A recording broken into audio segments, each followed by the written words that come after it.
اعوذ باللہ من الشیطان الرجیم بسم اللہ الرحمن الرحیم الحمد للہ رب العالمین وصلی اللہ علی محمد وآلہ الطاہرین اللہم صل علی محمد وآل محمد وعجل فرجہم اللہم کل ولیک الحجۃ ابن الحسن صلواتک علیہ وعلی آبائہ فی هذه الساعة وفی كل ساعة ولیا وحافظا وقائدا وناصرا ودلیلا وعینا حتى تسكنه أرضك طوعا وتمتعه فيها طويلا اللهم صل على محمد وآل محمد وعجل فرجهم. بلاخر ہم جماد الثانی کے اواخر میں ہیں اور ہم ماہ رجب کے آستانے پر ہیں. ماہ رجب، ماہ شعبان اور ماہ رمضان، جو کہ وہ 3 مہینے ہیں کہ جتنے بھی ہمارے مسٹکس ہیں اور عرفاء ہیں اور اولیاء خدا ہیں، ان اولیاء خدا کو اور عرفاء کو ان 3 مہینوں کا شدید انتظار رہتا ہے، کیونکہ یہ وہ مہینے کے جس میں اس سیر و سلوک کا سفر اور معنویت کے سفر کو طے کرنے میں خداوند سبحان اس قدر آسانی فراہم کر دیتا ہے، اس قدر سرعت وصول کے آپشنز فراہم کر دیتا ہے کہ انسان کو یہاں پر، مجھ جیسے انسان کو کوئی بہانہ نہیں ملتا کہ کیوں میں اس مہینے سے بے بہرا رہ گیا، استفادہ نہیں کر سکا اپنی معنویت کے لیے، اپنے سیر و سلوک کے لیے. اور اسی طرح یہ وہ مہینے ہیں کہ یہیں سے، یعنی اول رجب سے لے کر شب 21 سے ماہ رمضان تک ہمارے عرفاء اور اولیاء خدا ابھی سے ہی لیلۃ القدر کی تیاریاں کرنا شروع کرتے ہیں. لہٰذا ان مہینوں کو ہم امپورٹنٹ جانیں. ایک تو اسپرچویلٹی اور معنویت کے عنوان سے بہت ہی اہم مہینہ کہ انشاءاللہ اگلے ہفتے اس بارے میں تھوڑی مزید گفتگو کریں گے. لیکن میں صرف آخری خدمت میں یہ بتاتا چلوں کہ رجب، شعبان اور رمضان وہ مہینے کے جس میں مناسبتیں فراوان ہیں، وہ مناسبتیں جو کہ ولایت محمد اور آل محمد سے مربوط ہیں. دیکھیں، اللہم صل علی محمد وآل محمد وعجل فرج. مثال کے طور پر میں کچھ مناسبتیں یہاں پر لکھ کے لایا ہوں آپ کے لیے. دیکھیں، پہلی رجب کو ولادت امام باقر علیہ السلام، دوسری رجب کو ایک قول کے بنا پر امام ہادی علیہ السلام کی ولادت، تیسری رجب کو ایک قول کے بنا پر، یہ جب میں ایک قول کہہ رہا ہوں یعنی ضعیف قول ہے لیکن موجود ہے، تیسری رجب کو ایک قول کے مطابق شہادت امام ہادی علیہ السلام، ششم رجب یعنی چھٹی رجب کو ایک قول کے مطابق امام کاظم علیہ السلام کی شہادت، 10ویں رجب کو ایک قول کے مطابق حضرت علی اصغر علیہ السلام کی ولادت، 13 رجب کو بلکہ ایک قول کے مطابق نہیں بلکہ متواتر قول کے مطابق کیا ہے، امام علی علیہ السلام امیر المؤمنین علی ابن ابی طالب علیہ السلام کی ولادت ہے. ایک صلوات پڑھیں، محمد وآل محمد صلی علی محمد وآل محمد وعجل فرجہم. اسی طرح 15 رجب کو حضرت زینب سلام اللہ علیہا کی وفات، یوم وفات، اور البتہ ایک قول کے مطابق امام صادق علیہ السلام کی شہادت. اور اسی طرح ایک اہم مناسبت جو اسی 15 رجب کو ہے وہ ہے قبلہ کا عوض ہونا، قبلہ کا چینج ہونا، بیت المقدس سے کعبہ کی طرف قبلہ کا بدلنا اور تبدیل ہونا. یہ 15 رجب کی مناسبت ہے. 24 رجب کی مناسبت فتح خیبر اور شیخ مفید کے بقول امام کاظم علیہ السلام کی شہادت. 25 رجب کو شیخ صدوق کے قول اور نقل کے مطابق امام کاظم علیہ السلام کی شہادت. یعنی اس مہینے میں 3 مرتبہ 3 الگ الگ اوکیشنز پر امام کاظم علیہ السلام کی شہادت کو نقل کیا گیا ہے، لیکن ہمارے علماء اس کو ضعیف مانتے، لیکن بالآخر یہ موجود ہے. اسی طرح ایک اہم مناسبت جو کہ 26 رجب کو 26 رجب کو وہ ہے حضرت ابو طالب علیہ السلام کی وفات. اور 27 رجب کو کون سی مناسبت ہے؟ روز بعثت حضرت محمد صلی اللہ علیہ وآلہ وسلم محمد. اور آخر میں 28 رجب کو امام حسین علیہ السلام کا خروج کرنا، خارج ہونا مدینہ سے مکہ کی جانب اور محرم کی تیاری. آپ دیکھیں یہ مناسبتیں ہمارے اساتذہ فرماتے ہیں, آیت اللہ بہجت اور ان کے جو شاگردان ہیں وہ فرماتے ہیں یہ مناسبتیں اتفاقی نہیں ہیں, کو انسیڈنس نہیں ہیں. یہ مناسبتیں در حقیقت اللہ سبحانہ و تعالی کی جانب سے ایک مأموریت کی طرح ہے. کون سی مأموریت؟ کہ ہم مؤمنین کو, ہم شیعوں کو ولایت سے متصل رکھ سکیں, کنیکٹڈ رکھ سکیں. مختلف بہانوں سے و مناسبتوں سے اہل البیت سے توسل کریں, کبھی امام علی علیہ السلام سے, کبھی امام حسن, کبھی مختلف اہل البیت کی شخصیات سے. تو ہم کوشش کریں کہ ان مہینوں کے اندر وہ توسلات اختیار کریں, حرم میں جا کر, جمکران میں جا کر, امام زادگان کے حرم میں جا کر, نماز شب کے ذریعے, تاکہ ان توسلات کے ذریعے ماہ رجب کے اندر ہمارا وہ معنوی سفر یا یوں کہوں آیت اللہ بہجتی سفر ایکٹیویٹ ہو جائے, کم از کم سٹارٹ تو ہو جائے ماہ رجب کی مناسبت سے انشاءاللہ. اب جو اہم مناسبت ہے ماہ رجب کے اندر وہ ہے امام علی علیہ السلام کی ولادت, یعنی ماہ رجب ماہ ولایت ہے. اور جب یہ مہینہ بالآخر امام علی علیہ السلام سے منسوب ہے تو ہم نے یہ سوچا کہ آپ کی خدمت میں وہ کلام لے کر آئیں جو کہ امام علی علیہ السلام کا ہی اپنا کلام ہے نہج البلاغہ کے اندر. نہج البلاغہ کے اندر آپ کو معلوم ہے 3 پارٹس پر مشتمل ہے نہج البلاغہ. ایک خطبات, 2 لیٹرز اینڈ نامہ اور یعنی خطوط, اور 3 حکمتیں. نہج البلاغہ کے اندر البتہ امام علی علیہ السلام کا کلام فقط نہج البلاغہ نہیں ہے. کتنے خطبے نہج البلاغہ میں؟ تقریباً 200 سے زیادہ خطبے ہیں. اوکے, اور اسی مقدار میں یا اس سے کم لیٹرز موجود ہیں امام علی علیہ السلام کے, اور تقریباً 250 سے زیادہ حکمتیں اور کلمات قصاص موجود ہیں. لیکن علماء فرماتے ہیں, کتابیں موجود ہیں کہ فقط امام علی علیہ السلام کا یہ کلام نہیں ہے. امام علی علیہ السلام کا ایک عظیم مجموعہ کلام کا گرل الحکم میں موجود ہے, جس میں 11,000 کلمات قصاص موجود ہیں. یعنی اس قدر عظیم سرمایہ, اور مجھ جیسا طالب علم اس سے غافل ہے. اس قدر عظیم سرمایہ ہمارے مولا امام علی علیہ السلام کا. کیا پتا انہی کلمات کے اندر ہماری آج کی تمام مشکلات کا حل موجود ہو, لیکن ہم اپنی مشکلات کا حل کہاں پر ڈھونڈتے ہیں؟ کہیں اور, غیر اسلام میں, غیر دین خدا میں ڈھونڈتے ہیں, کہیں اور جا کے, تھرڈ پارٹی میں جا کے ڈھونڈتے ہیں ہم لوگ, جبکہ یہیں پر سب کچھ موجود ہے. اب ان میں سے ایک کلام جو کہ حکمت نمبر 150 آف نہج البلاغہ, حکمت نمبر 150 نہج البلاغہ. اب اس سے پہلے کہ میں وہ کلام شروع کروں, میں صرف کچھ انٹروڈکشنز کرا دوں. ایک تو اگر ہم چاہتے ہیں کہ نہج البلاغہ سے اپنا انس بڑھائیں, یہ تذکر فرسٹ آف آل میرے اپنے لیے ہے, پھر آپ سب کے لیے ہے. وہ یہ کہ ایک تو اہم ترین ایپلیکیشن موجود ہے نہج البلاغہ کی, جو اہم یہاں پر جو سافٹ ویئرز بنانے والی کمپنی نور, انہوں نے اینڈرائڈ پہ بھی فری آن لائن نہج البلاغہ کی ایپلیکیشن فارسی زبان میں اس کو انہوں نے بنایا ہے. آپ سب اس کو ایکسس کر سکتے ہیں. صحیفہ سجادیہ بھی اسی بہانے سے انہوں نے کریٹ کیا ایپلیکیشن. ایک تو یہ, جہاں تک اسکالرز کی بات ہے, اہم ترین اسکالرز جو نہج البلاغہ پہ جو ہم سب کی دسترس میں ہیں اور ان کی فارسی بھی نسبتاً آسان ہے, وہ ہے ایک تو حجت الاسلام حسینی قمی حفظہ اللہ. اگر آپ سرچ کریں حجت الاسلام حسینی قمی تو آپ کو ایک بہت آپ کو ایک بہت بڑا کلیکشن آف لیکچرز ان کا نہج البلاغہ کے اوپر ملے گا.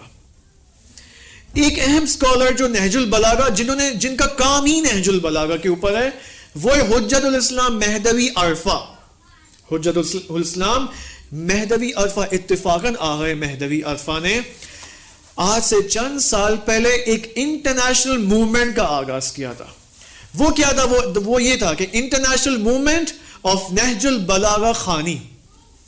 اوکے, اسی عنوان سے ان کے ایتا کے اوپر, ٹیلی گرام کے اوپر اور جو اپلیکیشنز ہیں موجود ہیں. آپ فارسی میں بھی سرچ کریں نہضت نہج البلاغہ خوانی یا دا انٹرنیشنل موومنٹ آف نہج البلاغہ. تقریباً اس موومنٹ کا حصہ اور ممبر 65 کنٹریز کے اندر ہیں.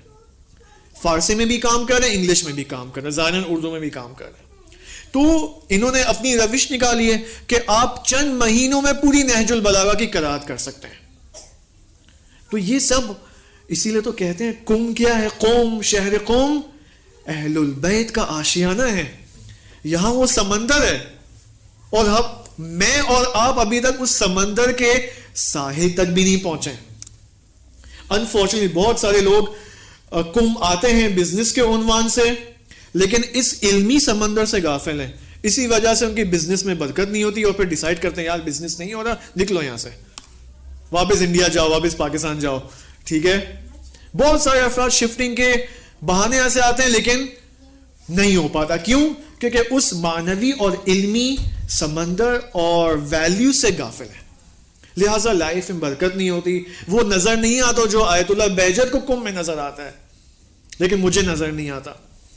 لہٰذا کوشش کریں قم کی فضا سے ہم زیادہ سے زیادہ اپنے کم از کم روح کی غذا کم از کم ہم یہاں سے لے کر جائیں انشاءاللہ.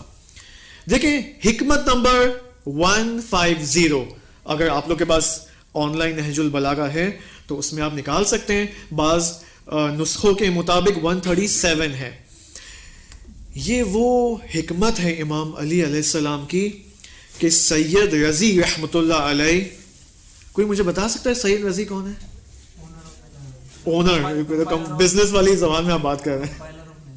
کمپائلر آف نہج البلاغہ, جنہوں نے نہج البلاغہ کے کلام کو فصاحت اینڈ بلاغت کے عنوان سے کمپائل کیا.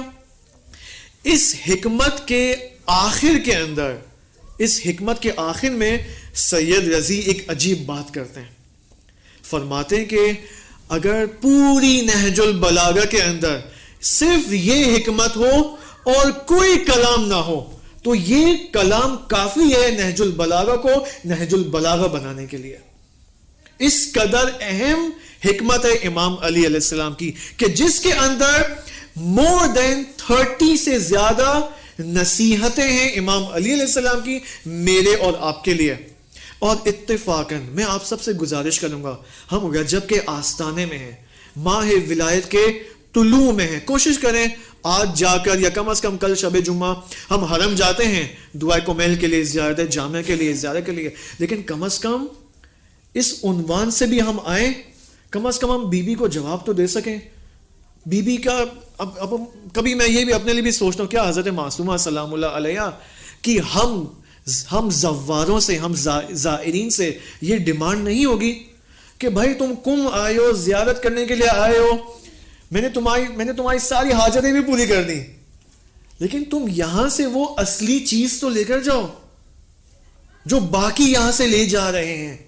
اس میں سے ایک اصلی ترین چیز کیا ہے؟ یہی علم اور معرفت. بقول ہمارے ایک استاد کے, وہ یہ فرماتے ہیں کہ کیا خواتین مقام حضرت زہرا سلام اللہ علیہ تک پہنچ سکتی ہیں؟ اہم سوال ہے. مقام حضرت زہرا سلام اللہ علیہ, ان کے سٹیٹس اور ان کا معرفتی مقام تک تو نہ مرد پہنچ سکتا ہے نہ خاتون پہنچ سکتی ہے. لیکن یہ استاد جو کہ علامہ حسن زادہ عاملی کے شاگرد ہیں, یہ فرماتے کہ ایک طریقہ ہے کہ مقام فاطمہ تک تو نہیں پہنچ سکتے, لیکن مقام فاطمہ سلام اللہ علیہ کے ان لو لیولز تک پہنچ سکتے ہیں. اب کوئی لو لیول تک بھی پہنچا بہت بڑی بات ہے. وہ کیا طریقہ ہے؟ وہ طریقہ قرآن اور احادیث کا مطالعہ کرنے کے ذریعے ہے. معارف اہل البیت کو سیکھنے کے ذریعے انسان اس مقام تک پہنچ سکتا ہے.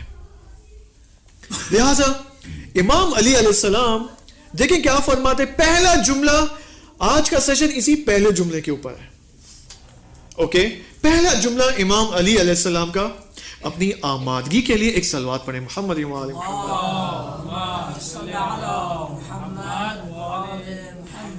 کیوں میں کہہ رہا ہوں اپنی آمادگی کے لیے؟ کیونکہ یہ حکمتیں اور یہ خطبات امام علی علیہ السلام نے کس کے سامنے بیان فرمائے؟ آپ کو معلوم ہے کس کے سامنے؟ کوئی بتا سکتا ہے؟ امام علی علیہ السلام نے نہج البلاغہ کے السلام علیکم جتنے بھی خطبات ہیں اور حکمتیں وہ کس کے سامنے بیان فرمائی؟ شہر کوفہ کے لوگوں کے سامنے، کوفہ کے لوگوں کے سامنے. اوکے، اب کنز العمال نامی ایک کتاب ہے اہل سنت کی، وہ کتاب کے اس کتاب کے اندر یہ مؤلف اینڈ یہ آتھر دیکھیں کیا کہتے ہیں. کہتے ہیں یہ خطبہ، یہ جو حکمت ہے یہ کیسے شروع ہوئی ہے، امام نے کہاں سے یہ سٹارٹ لیا. تو صاحب کنز العمال بیان فرماتے ہیں کہ جنگ نہروان میں، آپ کو معلوم ہے السلام علیکم، کہ جنگ نہروان میں امام علی علیہ السلام نے کس کے سامنے یہ جنگ لڑی؟ کس کے مقابلے میں؟ خوارج کے مقابلے میں. اور آپ کو معلوم ہے امام علی علیہ السلام اس جنگ میں پیروز ہو گئے، خوارج شکست پا گئے. یہاں پر راوی کہتا ہے کہ ایک موقع پر امام علی علیہ السلام جب جنگ سے فارغ ہوئے، آئے مسجد کوفہ میں، منبر پہ بیٹھے اور گریہ کرنا شروع کیا، رونا شروع ہو گئے. یہاں پر راوی نے کہا کہ مولا آپ گریہ کیوں کر رہے ہیں؟ تو یہاں پر راوی کہتا ہے کہ امام علی علیہ السلام کو اپنے وہ یاران اور انصار یاد آ گئے، عمار، مالک اشتر. البتہ ظاہراً مالک اشتر ظاہراً زندہ تھے اس وقت، لیکن وہ اصحاب امام علی علیہ السلام جو جنگ نہروان سے پہلے جن کی شہادتیں واقع ہوئی، امام علی علیہ السلام ان کو یاد کرتے کرتے گریہ اور زاری کرنا شروع ہو گئے. یہاں پر راوی کہتا ہے کہ امام علی علیہ السلام اپنے محاسن کو اس طرح کر رہے تھے، اور جب اس طرح تو ان کے آنسو مسلسل زمین پر گر رہے تھے. اس قدر گریہ اور زاری امام علیہ السلام. اس گریہ اور زاری کی حالت میں ایک شخص نے کہا کہ اے امام آپ ہمیں نصیحت کریں. اس نصیحت کے جواب میں امام علی علیہ السلام نے یہ حکمت نمبر 150 کو جواب میں بیان فرمائی کہ جو سید رضی، جو آنے والے جو نئے حضرات ہیں، میں ان کے لیے فقط تکرار کر رہا ہوں کہ سید رضی رحمۃ اللہ علیہ فرماتے ہیں اس حکمت کے آخر میں، حکمت نمبر 150 کے آخر میں، کہ اگر نہج البلاغہ کے اندر فقط یہ حکمت ہو اور کوئی کلام نہ ہو تو نہج البلاغہ کے اندر یہی حکمت کافی ہے بلاغت اور فصاحت کے لیے. اس قدر عظیم حکمت ہے امام علی علیہ السلام کی. اب میں آپ کی خدمت میں اس حکمت کا پہلا جملہ پیش کرتا ہوں اور دیکھتے ہیں کہ کیا نتیجہ امام علی علیہ السلام کی دعاؤں سے ہم لے سکتے ہیں انشاءاللہ. وقال علیہ السلام لرجل سألہ ان یعظہ، کہ ایک شخص کے سوال میں کہ آپ مجھے نصیحت کریں، امام علیہ السلام نے یہ فرمایا. پہلا جملہ دیکھیں عجیب ہے، ہم سب اس کے اندر مبتلا ہیں، ہم سب، میں خود اس میں مبتلا ہوں. کہ کیا ہے؟ لا تکن ممن یرجو الآخرۃ بغیر العمل. اے شخص، یہ اے شخص کون ہے؟ میں اور آپ. اوکے، آپ فرض کریں امام علی علیہ السلام یہاں بیٹھے ہوئے اور ہمیں خطاب کر رہے ہیں کہ اے شخص لا تکن ممن یرجو الآخرۃ بغیر العمل، اس شخص کی طرح مت بننا، اس شخص کی طرح مت بننا جو بغیر عمل کے آخرت کی نسبت امیدوار ہو. دوبارہ تکرار کروں، اے شخص، اس شخص کی طرح مت بننا، اس انسان کی طرح مت بننا جو بغیر عمل کے امیدوار ہے کہ مجھے آخرت مل جائے گی، مجھے جنت مل جائے گی، میں آخرت میں کامیاب ہوں. کیا ہم سب اس میں مبتلا نہیں ہیں؟ عمل کس کو کہتے ہیں؟ کوشچن. امام کیا فرمانے؟ لا تکن، مت بنو، ممن، اس شخص کی طرح، یرجو، جو امید رکھتا ہے آخرت کی، بغیر عمل، بغیر عمل کی امید. سوال، واٹ از عمل؟ عمل کیا ہے؟ یہاں پر میں ایک روایت اور پیش کرتا ہوں. یہاں پر امام صادق علیہ السلام کی روایت دیکھیں. اللہم صلی علی محمد و آل محمد. آج کا پورا سیشن اسی ایک جملے کے اوپر ہی ہے کہ عمل کیا ہے. عمل کی اہمیت کیا ہے اور اس عمل کا تعلق حجت خدا سے کیا ہے. اوکے دیکھتے ہیں کیا نتیجہ نکلتا ہے. آپ سب کے ذہن میں ایک سوال میں ایجاد کرنا چاہتا ہوں. اوکے وہ سوال میں پیش کر دیتا ہوں, آخر میں آپ آخر تک سوچیں اس بارے میں کہ عمل, ایکشن, ابھی آپ بیٹھے ہیں رائٹ, یہ بیٹھنا عمل ہے نا, عمل ہے یا نہیں ہے؟ بیٹھنا عمل ہے. وہ بھائی صاحب فوٹو لے رہے ہیں, یہ بھی عمل ہے رائٹ, عمل ہے. آپ فوٹو لیں, مسئلہ نہیں, فوٹو لیں بھائی. اوکے ٹھیک ہے, میں بول رہا ہوں یہ عمل ہے. ٹھیک ہے, آپ سب اپنے اپنے انداز میں بیٹھے ہوئے, یہ عمل ہے, اس کو کہتے ہیں ایکشن, عمل. ٹھیک ہے, یہ سب عمل ہے. اوکے یعنی سننا, بیٹھنا, اندر جو ذہن میں خطورات اور نیتیں اور انٹینشنز اور خیالات, یہ سب کچھ عمل ہے, یہ سب کچھ عمل ہے. اوکے ناؤ سی, امام صادق علیہ السلام فرماتے ہیں کہ اذا وضع المیت فی قبرہ, جب ایک میت کو اس کی قبر میں رکھا جائے گا, مثل لہ شخص, ایک شخص اپنی برزخی صورت میں اس کے سامنے آئے گا.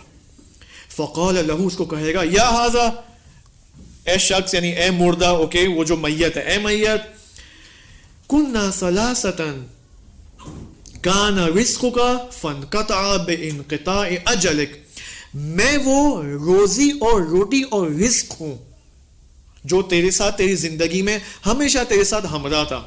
فانقطع بانقطاع اجلک, جب تیری موت واقع ہو گئی تو میرا بھی تجھ سے تعلق ختم ہو گیا. اوکے, وکان اہلک, اور اے شخص یہ تیری فیملی ہے, یہ تیرا خانوادہ ہے, یہ تیرا باپ ہے, اسی دیکھو نظر آ رہا ہے, بھائی بہن سب کچھ. فخلفوک وانصرفوا عنک, دیکھو تمہاری فیملی نے تمہارے ساتھ کیا کیا, تمہیں قبر میں رکھ دیا اور تمہیں چھوڑ کے جا رہے ہیں. اوکے یعنی تمہاری فیملی کا ساتھ تمہارے ساتھ کہاں تک تھا, صرف دفن کرنے کی حد تک, دیٹس اٹ. اب وہ کبھی کبھی آئیں گے مہینے میں ایک دفعہ فاتحہ پڑھنے کے لیے. اوکے, وَكُنْتُ عَمَلَكَ فَبَقِيتُ مَعَكَ, اور میں کون ہوں, میں کون ہوں, تیسری شخصیت, میں تیرا عمل ہوں. خوب ٹھیک ہے, عمل ہوں تو کیا ہوا, فَبَقِيتُ مَعَكَ, میں تیرے ساتھ باقی رہوں گا. تیری فیملی تجھے چھوڑ کے چلی گئی, رزق اور روٹی سے تیرا تعلق ختم, لیکن میں جو کہ تیرا عمل ہوں, I will remain for you forever until the day of judgment. Okay, فَبَقِيتُ مَعَكَ أَمَا إِنِّي كُنْتُ أَهْوَنَ الثَّلَاثَةِ عَلَيْكَ. یہ خطرناک بات کر دی اس عمل نے. کیا کہا اس عمل نے, اے شخص وہ جو تیری فیملی تھی نا, اور جو تیرا جو رزق روٹی سسٹیننس تھا, یہ تیرے ساتھ انہوں نے زیادہ وفا نہیں کی ہے, انہوں نے زیادہ تیرے ساتھ وفا نہیں کی ہے, بلکہ میں عمل ہوں جو تیرا ہمیشہ سے اچھا اور سچا ساتھی رہا ہے پوری زندگی میں. یعنی میں ان دو سے زیادہ تیرا اچھا دوست ہوں میں. لیکن تو نے میرے ساتھ کیا کیا, تو نے میری پرواہ نہیں کی. اوکے کیا مطلب ہے, ہم نے عمل کی پرواہ نہیں کی. کیا مطلب ہم نے عمل کی پرواہ نہیں کی, اب یہ سب آ جائے گا انشاءاللہ. اوکے یعنی عمل کو ہم سے گلا ہے, شکوہ ہے, شکایت ہے, کمپلین ہے. اوکے لیکن وہ کیا شکوہ ہے, let's see what happens. Okay اب یہاں پر نبی اکرم صلی اللہ علیہ وآلہ وسلم, صلی علی محمد وآل محمد وعجل, یہ حدیث میں آپ کے سامنے قرات کر دوں گا. اس کے بعد دو بہترین واقعات جو اسی ٹاپک سے ریلیٹڈ ہیں اور جو شاید ہمارے زمانے کے اندر ہی یہ واقعات رونما ہوئے ہیں, جو شخصیات جو ان واقعات سے ریلیٹڈ ہیں. نبی اکرم فرماتے ہیں, دیکھیں عجیب ہے کہ انہو لیس بین اللہ و بین احد شیء یؤتیہ بہ خیرا او یصرف بہ عنہ شرا الا العمل الصالح لا يدعی مدع ولا يتمنى متمن. کیا فرمانے نبی اکرم فرماتے ہیں, اے لوگو, کون اے لوگو, اس زمانے کے لوگو, نو ابھی یہیں پر, اے لوگو یہاں پر. اوکے خدا اور اس کے درمیان کوئی چیز نہیں ہے, السلام علیکم, خدا اور اس کے درمیان کوئی چیز نہیں ہے کہ اس چیز کے ذریعے انسان تک کوئی خیر پہنچ سکے یا کوئی شر اور ایول اس سے دفع ہو سکے. کون سی چیز ہے؟ نبی اکرم فرما رہے ہیں کون سی چیز ہے کہ اگر انسان اس کو اپنا لے تو دنیا کی تمام خیرات اس کو اٹریکٹ کریں گی, اس شخص کی طرف جلب ہو جائیں گی, اور دنیا کی تمام ایولز اور شرور اور شرات جو بھی ہے وہ اس سے دفع ہو جائیں گے, اس سے فار اوے, دور ہو جائیں گے. وہ کون سی چیز ہے؟ الا العمل الصالح, عمل صالح. عمل صالح یعنی عمل صالح کیا نبی اکرم فرما رہے ہیں؟ عمل صالح, کیونکہ اللہ کے ساتھ آیا ہے, ایکسیپشن یہاں پر ہے, اوکے, یعنی فقط یہی چیز ہے, فقط عمل صالح ہے جو خیرات کو انسان کی زندگی کی سمت توفیقات کی صورت میں اس کی زندگی میں وارد اور داخل ہوتی ہے. اور عمل صالح وہ تنہا عمل ہے جو تمام آفات سے انسان اس سے دور رہ سکتا ہے. عمل صالح کتنی دفعہ قرآن میں آیا, یا ایھا الذین آمنو, جب بھی ایمان کا لفظ آیا ہے, اوکے, الذین آمنو وعملوا الصالحات, الذین آمنو, آپ کاؤنٹ کریں, آج کل ماشاءاللہ سافٹ ویئرز بنے ہوئے, ایک search, one click, okay, check کریں, عمل صالح ٹائپ کریں اور دیکھیں قرآن میں کتنی دفعہ عمل صالح آیا ہے. اب یہاں پر آپ دیکھیں عمل صالح کی طرف ہمیں موٹیویشن دلایا جا رہا ہے. چرا کیوں؟ آپ اگر علماء کی سیرت میں دیکھیں, لائف سٹائل میں دیکھیں, تو آپ کو عمل صالح کے بہت نمونے نظر آئیں گے, اور کلی طور پر عمل کو انجام دینے کی نسبت آپ دیکھیں یہ کتنا امپورٹنس دیتے ہیں عمل. اوکے, شہید مدرس رحمت اللہ علیہ, ایک پولیٹیکل شخصیت جن کو آج سے شاید 70 سال پہلے یا اس سے بھی پہلے, آپ کو معلوم ہے, ان کو سزائے موت سنائی دی گئی اور ان کو شہید کیا گیا. شہید مدرس یہ وہ شخصیت تھی کہ شاہ کے زمانے میں کیونکہ پارلیمنٹ کے بھی نمائندے تھے, یہ شاہ کے زمانے میں ان کو اریسٹ کیا گیا اور 9 سال زندان میں تھے, یہ 9 years in jail, شہید مدرس. لیکن یہاں پر آپ دیکھیں شہید مدرس کی ایک پوری انہوں نے کتاب لکھی ہے کہ میں نے زندان میں کیسا ٹائم گزارا 9 سال. بہت خطرناک اس میں واقعات موجود ہیں. تو ایک واقعے میں شہید مدرس فرماتے ہیں کہ شاید میرا زندانی ہونا, میرا جیل میں ہونا, وہ کئی گنا بدتر ہے اس حالت کے جس میں شاید انبیاء مبتلا ہوئے ہوں. واقعات میں یہ فرماتے کہ میرے جو سیکیورٹی گارڈز تھے جیل کے اندر, وہ کوئی معمولی سیکیورٹی گارڈز نہیں تھے, وہ ایسے تھے, شکنجے تو تھے, اوکے, مار پٹائی تو تھی جیل میں, لیکن اس کے علاوہ بات ہو رہی ہے. شہید مدرس رحمت اللہ علیہ فرماتے ہیں کہ جو میرے سیکیورٹی گارڈ سے جیل کے, وہ نشئی تھے, معتاد تھے, جان بوجھ کر شاہ کی طرف سے یہ نشئی سیکیورٹی گارڈز رکھے گئے تھے تاکہ مجھے اذیت کریں, تنگ کریں. سوچیں اتنا بڑا عالم, اوکے, اور اس کے اطراف میں نشئی. یہ شہید مدرس رحمت اللہ علیہ فرماتے کہ میں نے 2 کام سوچ لیے تھے کہ مجھے جب تک میں جیل میں, مجھے 2 کام کم از کم کرنے ہیں. ایک, اپنی پوری عمر کا محاسبہ کرنا ہے, اپنی پوری عمر کا محاسبہ کرنا ہے. 2, وہ تمام عبادتیں جو میں اپنی پولیٹیکل مشغولیات کی وجہ سے اور جو بھی دیگر مشغولیات تھی اس کی وجہ سے میں عبادتوں میں زیادہ مشغول نہیں رہ سکا, اب میں ان عبادتوں کا جبران کروں گا. اور میں نے اب یہ عہد کر لیا ہے کہ جب تک میں جیل میں ہوں میں 12 گھنٹے روزانہ خدا کی عبادت کروں گا. 12 گھنٹے عبادت, اوکے. ناؤ اب اپنے ساتھ مقایسہ کریں کم از کم, ٹھیک ہے, اوکے, ہم کتنی عبادت کرتے ہیں. اب علماء ہمیں یہ نہیں کہتے اوکے بھائی آپ بھی 10 گھنٹے تو کر, no, not 10 hours, at least half an hour. ہاں, ہم واجبات پہ تو عمل کرتے ہیں کیونکہ ظاہر سی بات ہے واجبات پہ عمل نہیں کریں گے تو جہنم جانا ہے, اوکے. لیکن بات کیا ہو رہی ہے, بات ہو رہی ہے یہاں پر مستحبات کی, اوکے. ایٹ لیسٹ نماز شب, ایٹ لیسٹ مستحبات جو بھی اب مثلا ماہ رجب میں ہم وارد ہونے والے ہیں. اب ماہ رجب کے اندر کس قدر عبادتیں موجود ہیں, مستحبات موجود ہیں. کم از کم ایک یا دو تو ایٹ لیسٹ سلیکٹ کر لیں, ہم گزینش کر لیں, سلیکٹ کر لیں اور ایک عہد کر لیں کہ خدایا شہید مدرس کی پیروی کرتے ہوئے ہم کم از کم ایک مستحب عمل رجب کے اندر انجام دیں گے.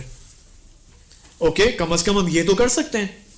آپ دیکھیں شہید مدرس کس قدر عمل کو امپورٹنس دے رہے ہیں یہاں پر. میں یہاں پر یہ بات کہنا چاہ رہا ہوں. یا آپ دیکھیں آیت اللہ تالقانی رحمت اللہ علیہ, آیت اللہ تالقانی رحمت اللہ علیہ, کیونکہ انقلاب کے فوراً بعد ان کا انتقال ہو جاتا ہے. اوکے, یہ ایک چوپان تھے, چرواہت ہے یہ. اوکے, آیت اللہ تالقانی 40 سال کی عمر تک انہوں نے کوئی حوزہ نہیں پڑھا تھا, کوئی حوزوی درس نہیں پڑھا تھا. اوکے, تو یہ فرماتے ہیں کہ ایک دن میں اپنے اسی چوپانی میں اور حیوانوں کو وہی چرواہا اس عمل میں مشغول تھا, تو اچانک مجھے قرآن کی تلاوت کی آواز آنے لگی.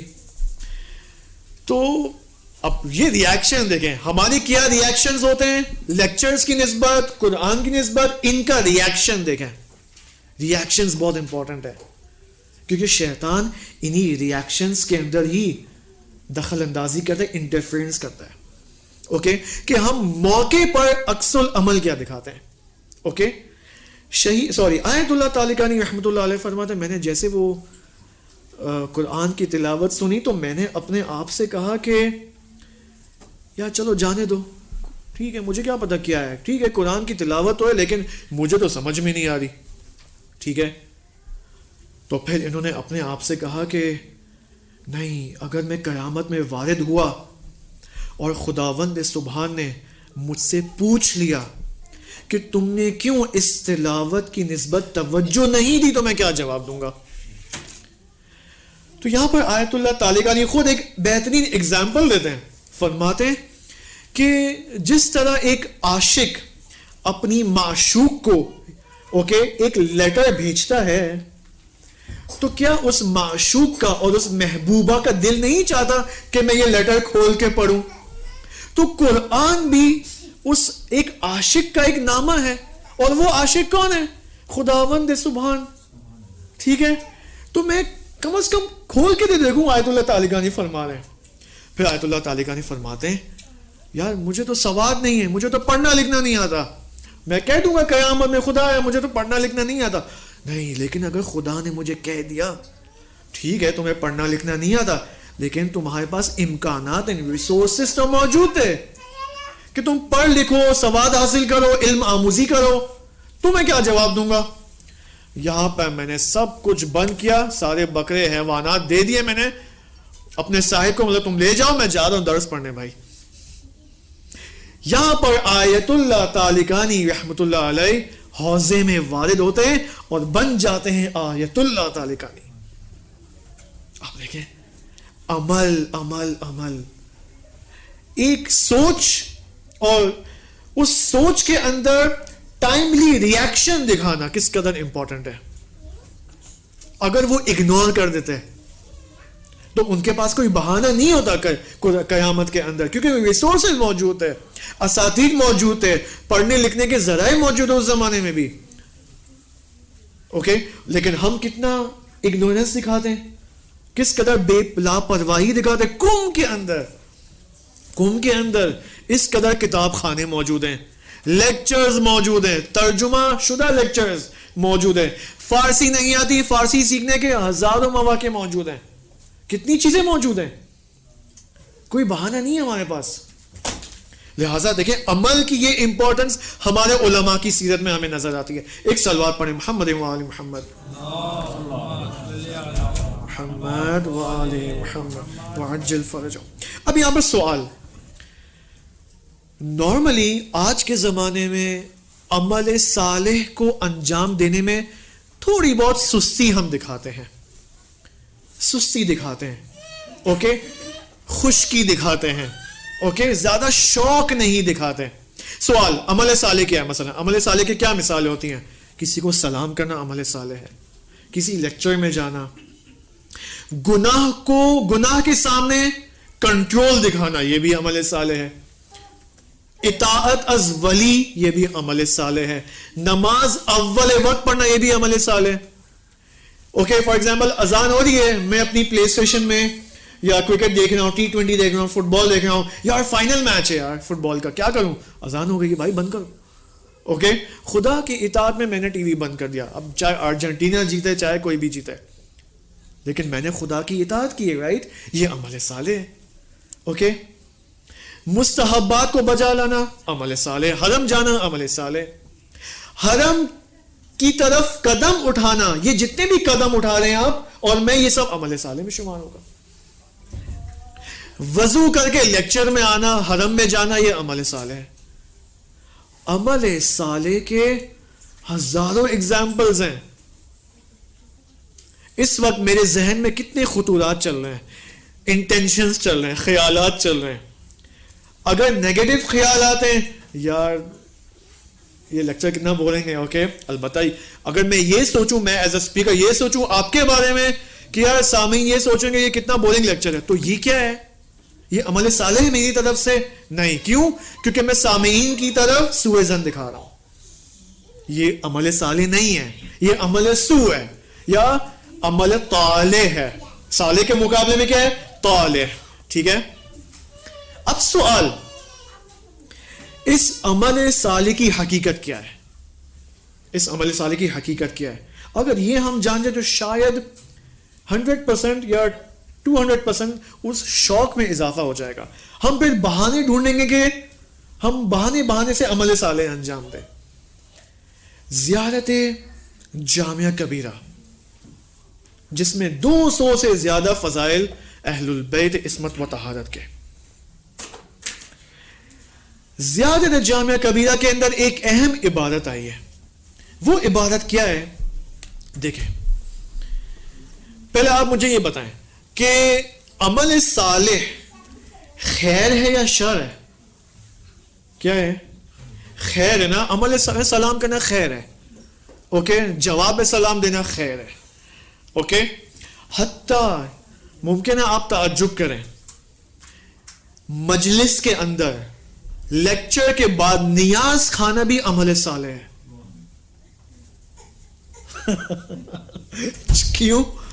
یہ میں نہیں کہہ رہا ہوں, یہ آیت اللہ بہاء الدین فرماتے ہیں, جن کی کور حرم کے اندر موجود ہے.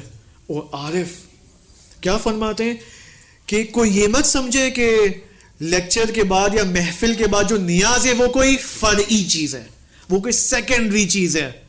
آیت اللہ بہاء الدین کہتے ہیں کہ جس قدر مجلس ایک بنیادی حیثیت رکھتی ہے, نیاز اہل البیت بھی بنیادی حیثیت ہے.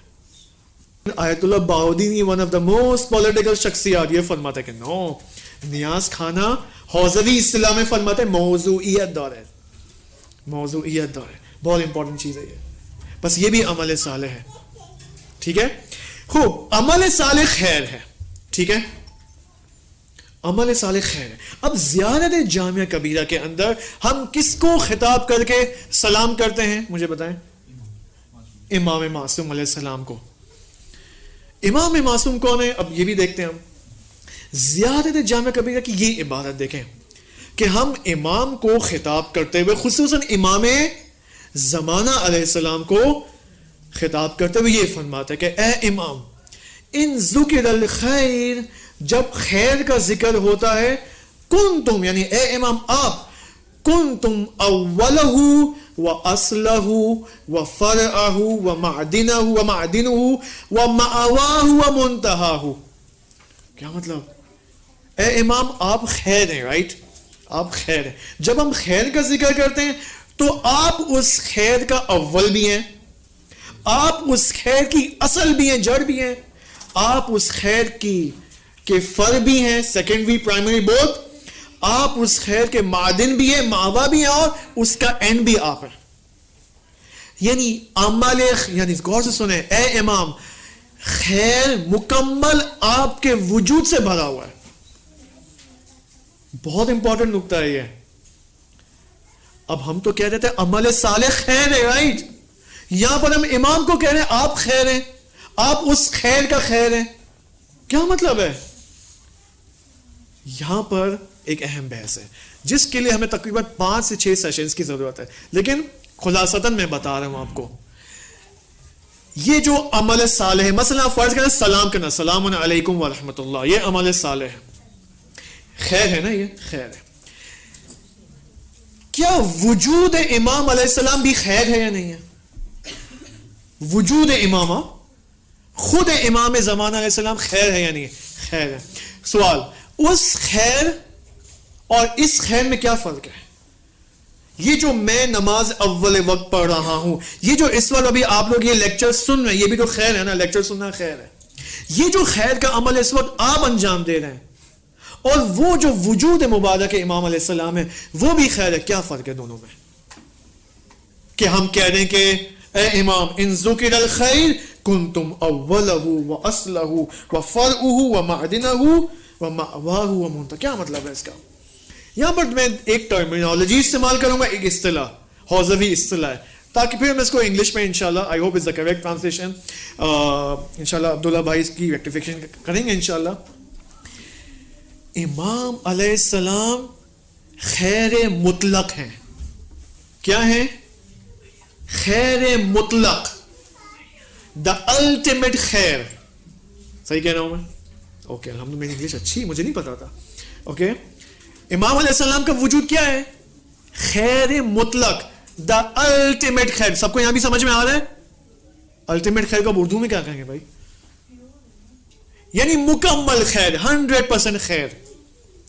یعنی ذرہ برابر امام علیہ السلام کے وجود میں شر نہیں ہے, مکمل خیر ہے امام علیہ السلام. لیکن میرا عمل, سلام کرنا, نماز اول وقت پڑھنا, لیکچر میں آنا, حرم جانا, نیاز کھانا, یہ سب خیر ہے. یہ آیا, یہ جو میرا عمل جو کہ خیر ہے, عمل صالح جو میں انجام دے رہا ہوں, آیا یہ بھی خیر مطلق ہے؟ یہ بھی الٹیمیٹ خیر نہیں, یہ الٹیمیٹ خیر نہیں ہے. بس تو پھر کیا ہے؟ یہاں پر علماء اور عرفاء فرماتے ہیں میں جو خیر اور اعمال صالح بجا لانو, جو کہ خیر کی تجلی ہے عمل صالح, یہ خیر اس خیر مطلق کا ایک مرتبہ ہے. یہ خیر کیا ہے؟ اس خیر مطلق کا ایک لو لیول ہے. سوال پھر اس حدیث پہ ہے, پھر زیادت میں آئے ان ذکر الخیر کنتم اولو, یعنی کیا؟ اب جو میں عمل صالح بجا لا رہا ہوں, اس عمل صالح کا اول بھی امام علیہ السلام ہے, اس عمل صالح کا آخر بھی امام علیہ السلام ہے, اس عمل صالح کا پورا وجود امام علیہ السلام ہے. لیکن میرے عمل صالح کے انجام دینے کی حد تک, کیونکہ میں تو خیر مطلق نہیں ہوں, اوکے, میں تو معصوم نہیں ہوں, لیکن میں خیرات اور اعمال صالح بجا لا رہا ہوں, گڈ ڈیڈز بجا لا رہا ہوں. یہ گڈ ڈیڈز, اس کا اول بھی امام معصوم ہے, امام زمانہ ہے, اس کا آخر بھی, اس کا وسط بھی امام زمانہ علیہ السلام ہے. یعنی کیا نتیجہ کیا ہوگا اس کا؟ یعنی آیت اللہ بہجت سے ہم یہاں پوچھتے ہیں کہ اس بحث کا کیا نتیجہ ہے. آیت اللہ بہجت کی تعلیمات میں یہ موجود ہے, ان کے منظومہ فکری کے اندر, کہ عمل خیر is equal to meeting with the امام علیہ السلام. عمل خیر انجام دینا یعنی امام زمانہ کی زیارت. کیوں؟ کیونکہ میں جو عمل خیر انجام دے رہا ہوں, اس عمل خیر کا اول کون ہے؟ امام زمانہ علیہ السلام ہے. اس عمل خیر کا وسط بھی امام علیہ السلام ہے, آخر بھی, یعنی میں مکمل اس عمل خیر کو انجام دینے کی حالت میں امام زمانہ کے ساتھ محشور ہوں. بس اگر اس نگاہ سے ہم عمل صالح کو دیکھیں تو کیا غیبت امام زمانہ کوئی معنی رکھتا ہے ہمارے لیے؟ آیت اللہ بہجت فرماتے ہیں یہاں پر غیبت اٹھا لی جاتی ہے ایک شیعہ کے لیے, ایک مومن کے لیے. کیوں؟ کیونکہ وہ دائماً امام زمانہ کے ساتھ محشور ہے, لیکچر میں اس وقت موجود ہے, امام زمانہ کے ساتھ محشور ہے اس وقت. کیونکہ عمل خیر, یہ جو اب لیکچر سننا عمل خیر ہے, اس عمل خیر کا اول بھی, آخر بھی, وسط بھی, ماوا بھی, معدن بھی امام زمانہ علیہ السلام ہے.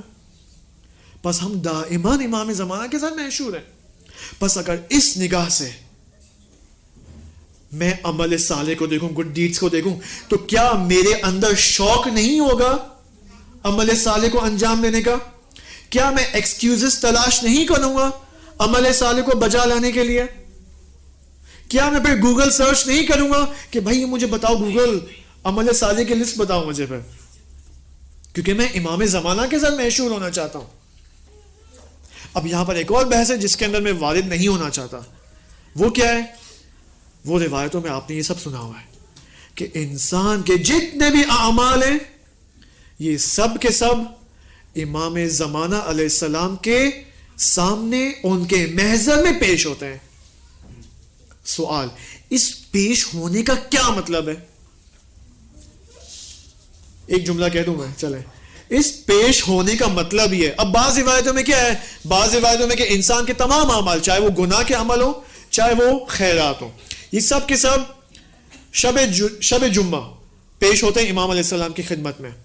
بعض روایتوں کے اندر کہ نہیں, منڈیز اینڈ ویڈنسڈیز کو پیش کیے جاتے ہیں. بعض روایتوں میں نہیں, ہر روز انسان کا عمل پیش کیا جاتا ہے. لیکن بعض روایتوں میں یہ بھی ہے کہ لمحہ بلمحہ انسان کا عمل اس کے زمانے کے امام کے محضر میں. یہاں پر علماء فرماتے ہیں دو نتیجے لیتے ہیں. ایک نتیجہ یہ کہ انسان کا عمل لمحہ بلمحہ امام علیہ السلام کے محضر میں جا رہا ہے, لمحہ یعنی مومنٹ بے مومنٹ, سیکنڈ ٹو سیکنڈ امام کے محضر میں جا رہا ہے. دوسرا جو کہ بہت خطرناک نتیجہ ہے, اس کو غور سے سنیں, وہ کیا ہے؟ وہ یہ کہ یہ جو عمل ہے اس کو کون انجام دیتا ہے؟ میں. یہ میں کون ہے؟ میں حوزوی اصطلاح میں یا عربک گرامر میں کون ہے؟ عامل. عامل کون ہے؟ عمل انجام دینے والا. تو کیا عمل اور عامل یعنی انجام دینے والا کیا ایک دوسرے سے جدا ہوتے ہیں ہمیشہ؟ یعنی میں الگ ہوں اور میرا عمل الگ ہے, ایسا ہے؟ ایسا نہیں ہے. یعنی عمل اور عامل کبھی بھی ایک دوسرے سے جدا نہیں ہوتے. بس یہاں پر علماء نتیجہ لیتے ہیں کہ جب انسان کے اعمال اور عمل امام علیہ السلام کے محضر میں لمحہ بلمحہ پیش ہو رہے ہیں, تو اس کے ساتھ ساتھ عمل کا عامل بھی امام علیہ السلام کے محضر میں لمحہ بلمحہ پیش ہو رہا ہوتا ہے. یعنی کیا؟ یعنی ہم دائماً امام زمانہ کے محضر میں پیش ہو رہے ہیں, دائماً. بس اگر اس نگاہ سے ہم عمل کو دیکھیں, اپنی لائف کو دیکھیں, یعنی اس قدر 24, یعنی ہم یہ سمجھ رہے کہ ہمارا تو اکثر ٹائم موبائل کے ساتھ گزرتا ہے, وی پی این کو آن کرنے اس سرور, وہ یہ سرور, ایران کا سرور, یو کے کا سرور, اوکے, ان سرورز کی تلاش میں ہم سمجھیں ہمارا ٹائم. نو, آپ کا اور میرا ٹائم 24 گھنٹے امام علیہ السلام کے ساتھ گزر رہا ہے اور ہمیں معلوم بھی نہیں ہے. ہم سمجھیں ہمارا ٹائم انسٹاگرام, یوٹیوب, شیعہ ٹی وی, وی پی این آن کرنے کے چکر میں لگا ہوا ہے. نو, ہمارا ٹائم موبائل پہ زیادہ نہیں گزر رہا, ہمارا ٹائم زیادہ امام زمانہ کے ساتھ گزر رہا ہے, لیکن ہمیں معلوم نہیں ہے. کیوں؟ کیونکہ ہم 24 گھنٹے اعمال انجام دے رہے ہیں, چاہے وہ اچھے اعمال ہو چاہے وہ برے اعمال ہو, اور لمحہ بلمحہ ہمارے اعمال امام کے محضر میں جا رہے ہیں, اور لمحہ بلمحہ عمل عامل کے ساتھ محشور ہو رہا ہے. تو معاملہ خطرناک ہو جاتا ہے. یہاں پر اس نگاہ سے اگر اپنی لائف کو دیکھیں تو یہاں پر انسان گناہ کو انجام دیتے ہوئے اس کی لائف میں کنٹرول آ سکتا ہے. ہم نارملی گناہ کو کنٹرول کریں, گوگل سرچ کرتے ہیں ہاؤ ٹو کنٹرول گناہ, ٹپس فار کنٹرولنگ گناہ. اس عالم نہیں بھائی, امام, اگر آپ کے اندر یہ نگاہ آ جائے کہ میں دائماً 24 hours 7 days a week امام علیہ السلام کے ساتھ محشور ہوں, جو کہ زندہ اور حی ہے, جس کا ظہور کبھی بھی ہو سکتا ہے, پھر کیا میں گناہ انجام دینے کی جرأت کروں گا؟ اگر 24 گھنٹے میرے ذہن میں یہ ہو, چاہے میں موبائل استعمال کر رہا ہوں, چاہے میں ٹی وی دیکھ رہا ہوں, چاہے میں لیکچر سن رہا ہوں, چاہے میں درس پڑھ رہا ہوں, تمام ان اعمال کے ساتھ میں یہ سوچوں کہ میں اس وقت امام علیہ السلام کے سامنے ہوں, پھر کنٹرول ایزیلی آ جاتا ہے. خدا ہمیں توفیق دے کہ ہم دیکھیں یہ سب کیا ہے, یہ سب امام زمانہ علیہ السلام کی نسبت پریکٹیکل اور عملی نگاہ ہے. ہم مہدویت کے کورسز کر لیتے ہیں لیکن وہ پریکٹیکل نگاہ ہمارے اندر نہیں آتی ہے. اسی وجہ سے ہماری سوسائٹی مہدوی نہیں بن پاتی, اسی وجہ سے سوسائٹی میں کوئی چینج نہیں آتا, بلکہ مسلسل سوسائٹیز کے اندر کرپشن, فساد. آج اس پولیٹیکل پارٹی نے جیت لی, فلاں ہو گیا, یہ ہو گیا, کرپٹ پہ کرپٹ حکمران آ رہے ہیں, یہ ہو رہا ہے, وہ ہو رہا ہے. اقتصاد میں کرپشن, یہاں کرپشن, دینی سرکلز میں کرپشن. یہ کیوں کرپشن آ رہا ہے؟ کیونکہ امام زمانہ علیہ السلام کو ہم طلاب نے, ابھی میں اپنے آپ کو کرٹیسائز کر رہا ہوں, ہم طلاب نے امام زمانہ سے ریلیٹڈ جتنے بھی یہاں کورسز کیے ہیں وہ سب نان پریکٹیکل نگاہ سے فقط تھیوریٹیکل کورسز کیے. خدا ہم سب کو توفیق دے کہ امام زمانہ علیہ السلام کی نسبت ہماری معرفت زیادہ سے زیادہ انشاءاللہ ہو سکے, اور خدایا ہم سب کی عاقبت بخیر فرما. خدایا جتنے بھی مریض ہیں اس عالم کے اندر, خصوصاً جہان اسلام کے اندر, خدایا ان تمام مریضوں کو شفاء عاجل و کامل عطا فرما. خدایا جو کم کے اندر رہنے والے حضرات اور خواتین ہیں ان سب کو اہل البیت علیہ السلام کی معرفت زیادہ سے زیادہ انشاءاللہ عطا فرما. خدایا جتنے بھی حاضرین کے مرحومین ہیں, بانیان محفل کے مرحومین ہیں, ان سب کے مرحومین کی مغفرت فرما. آخر میں ان تمام مرحومین کے لیے ایک سورہ فاتحہ اور 3 مرتبہ سورہ اخلاص کی تلاوت ایک صلوات بر محمد و آل محمد کے ساتھ تلاوت فرمائیں. اللہم صلی علی محمد و آل محمد وعجل فرجہم. بسم اللہ الرحمن